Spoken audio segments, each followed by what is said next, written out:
analisando os evangelhos e percebendo o realismo das palavras e das ilustrações e das ações de Jesus, é que se pode concluir que ele tratava a vida com bom senso e com realismo. Se não, vejam, para ele, o salvo pode ser pobre e doente. É o Lázaro, que estava à porta do rico. Foi para o céu, mas nem por causa disso, pelo fato de ser salvo, estava isento da possibilidade da enfermidade e da pobreza. Para Jesus, os espinhos e abrolhos atrapalham o trabalho do semeador. Lá na parábola do semeador é isso que diz: há uma semente que não cresce por causa dos espinhos que sufocam. Então, nesse caso, a proposta de Jesus é que o que se tinha que fazer era limpar o terreno e não fazer uma reunião de oração ao lado do espinheiro. Para Jesus, a hierarquia militar é um fato que não pode ser romantizado. Ele sabe que as hierarquias são obedecidas. Veja o texto em questão. Jesus não pensava como aqueles que pensam que um jeitinho dá para resolver o problema da hierarquia militar. Ou seja, aquele líder que diz ao sargento da sua igreja: olha, a única maneira de você ganhar o seu superior é chegar no quartel, ao invés de bater continência, e dizer: aleluia, meu amado general. Se ele entrar numa dessa, acaba se prejudicando. Porque a hierarquia, segundo Jesus, é para ser obedecida. E mais, os poderes da terra sempre acabam explorando os mais fracos, os poderosos da terra. E Jesus afirma isso com uma contundência chocante. E ainda, para ele, o desemprego é horrível e leva o ser humano a uma rotina tediosa. Vejam como ele não romantiza da questão do desemprego. Para Jesus, as brincadeiras de crianças estão cheias de caprichos, de birras e de briguinhas. Ele está dizendo isso em função de que João Batista viera e os judeus não gostavam dele. Jesus veio e era o oposto, os judeus também não gostavam de Jesus. Jesus disse: João Batista só comia gafanhotinho com mel silvestre, era um ermitão e vocês não gostavam. Vem o Filho do Homem que come, bebe, senta com pecadores e acolhe os desfavorecidos, e você diz: aí está um glutão, bebedor de vinho, amigos de publicanos e pecadores. Eu não entendo vocês, disse Jesus. E vocês parecem meninos sentados nas praças, que ficam dois grupinhos dizendo um para o outro: nós cantamos e vocês não cantaram conosco. Nós brincamos de defunto, de enterro, e vocês não choraram conosco. Porque para ele é assim que as crianças são. Não romantiza das crianças, não faz como uma certa pessoa que uma ocasião me disse: ah, pastor, eu não sabia que seus filhos também brigavam. Eu digo: é claro, eles não são extraterrenos, são crianças aqui do planeta Terra. Para Jesus, edifício construído sem um bom alicerce, inapelavelmente vem abaixo, ainda que se tenha feito uma vigília de oração na inauguração. Está aí em Mateus 7, se for construído sobre bases falsas, cai. E mais, os assaltantes noturnos vêm dispostos a tudo, e não adianta a gente ficar achando que uma carícia na cabeça do assaltante vai resolver a situação. Eles vêm prontos para arrombar, amarrar, saquear. E é por isso que o pai de família deve vigiar, Jesus diz em Mateus 24, verso 43. Para ele também, mesmo os filhos do pai mais amoroso podem ter problemas existenciais, como o pródigo, que saiu de casa num acesso consumista. Mesmo os filhos de um pai amoroso podem ter problemas de autoimagem, como o irmão mais velho, que não conseguia se ver como filho, só como empregado do pai. E mesmo os filhos de um pai amoroso podem ter problemas de relacionamento entre si, como era o caso daqueles dois irmãos, filho daquele pai amorosíssimo, acerca do qual Jesus fala em Lucas 15, de 11 a 32. E mesmo a mulher mais virtuosa e santa, para Jesus, precisava de amor, afeto, companhia e amizade. É por isso que ao morrer na cruz, ele vê a sua mãe perto e diz a João que a leve para casa, que a tome como mãe, que eles criem uma relação de interdependência entre eles. Ele não pensava como aqueles que imaginam que só porque a pessoa é virtuosa está para além da necessidade do amor, do afeto, da companhia e da amizade. Para Jesus, o ponto mais esperado o parto, por mais esperado e desejado que seja, é sempre um momento de muito sofrimento e dor. Ele diz em João 16, 21, que a mulher, por mais que queira o filho, quando chega a hora de dar à luz, sente dores. E não é bom ter alguém à cabeceira dela dizendo, não, minha filha, não é nada, não. Diz aleluia que passa, dói. Jesus sabe que dói. E mais ainda, e só os homens é que pensam que não dói. Era bom ter filho para saber como dói.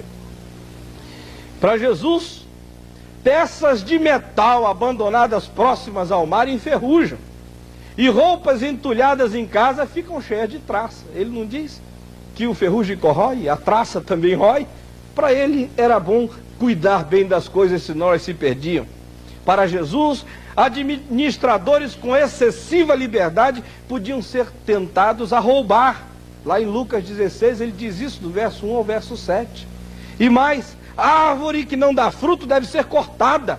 Ele diz em Lucas 13:6, em Mateus 15:13.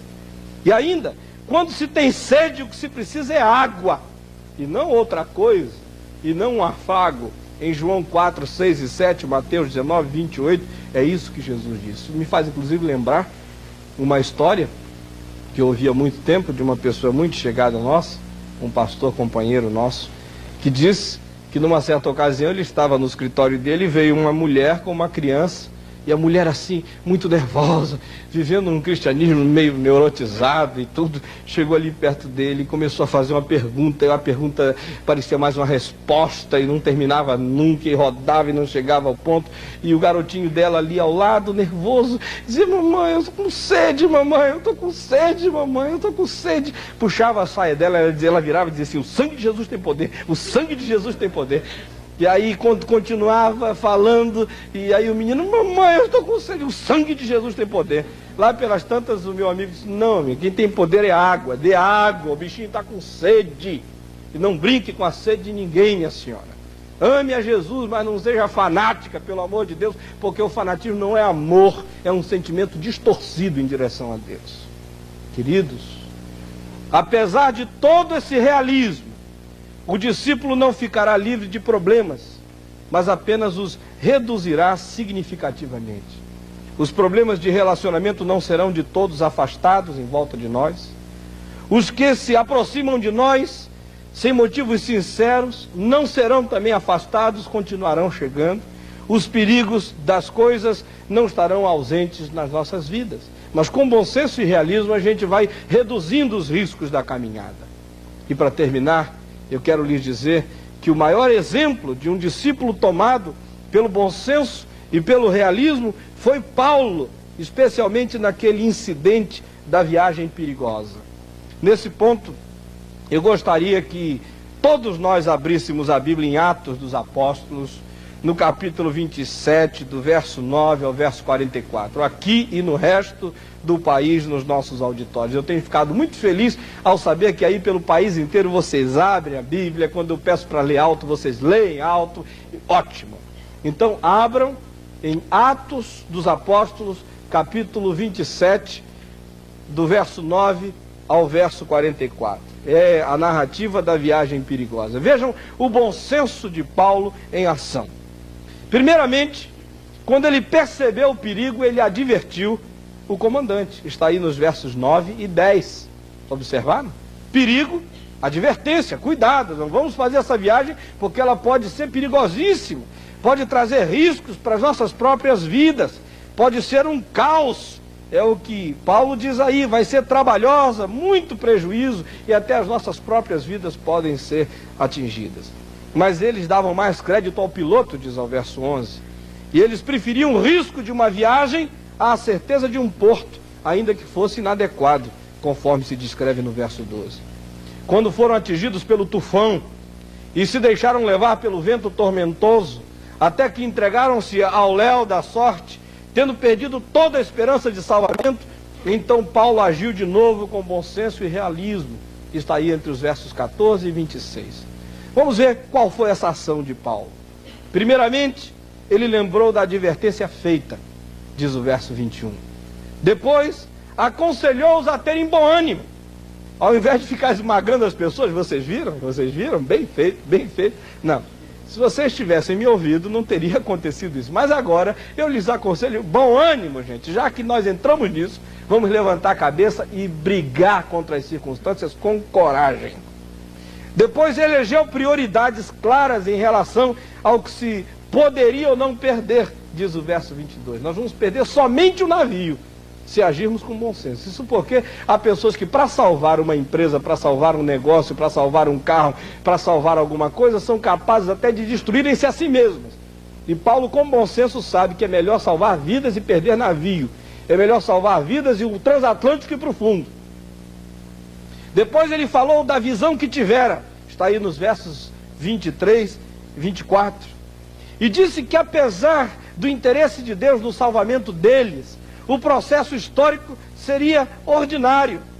O verso 26 diz: é necessário, porém, que nós vamos dar a uma ilha.